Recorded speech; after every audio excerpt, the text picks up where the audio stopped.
Getting the platinum in Red Dead Redemption 2 was like trying to tame a wild horse. Frustrating, painful, and by the end I started questioning if it was worth it. These were the last trophies standing between me and 100%. First up, crafting a piece of ammunition in online mode. Sounds simple, right? Just sit down by a fire and press a button. Except every time I tried, some level 300 player with the reaction time of a caffeinated rattlesnake turned me into bullet crafting material instead. I swear I spent more time spectating my own corpse than actually playing. But hey, eventually I managed to craft some ammo and celebrated by immediately getting shot again. Then I had to set up a camp. A trophy for pressing a button, because nothing screams grueling challenge like real estate paperwork.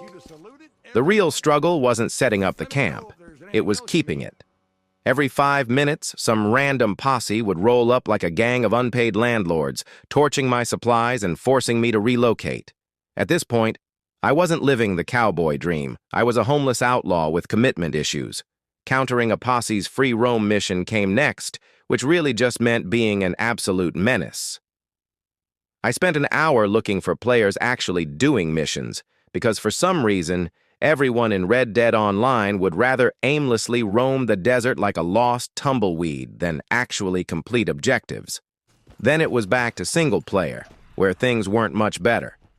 Studying every animal in the game made me feel like a discount Steve Irwin, except instead of loving nature, I just wanted it to leave me alone. Birds, fish, even the damn squirrels. I had to inspect them all like I was writing a National Geographic article. And once I was done studying, I had to start skinning. After the 100th rabbit, I wasn't sure if I was playing Red Dead or a serial killer simulator. Somewhere out there, the ghost of Arthur Morgan was shaking his head in disappointment. Reaching 100% completion came next. Every quest, every collectible, every pointless side activity. I had ticked more boxes than a tax accountant in April.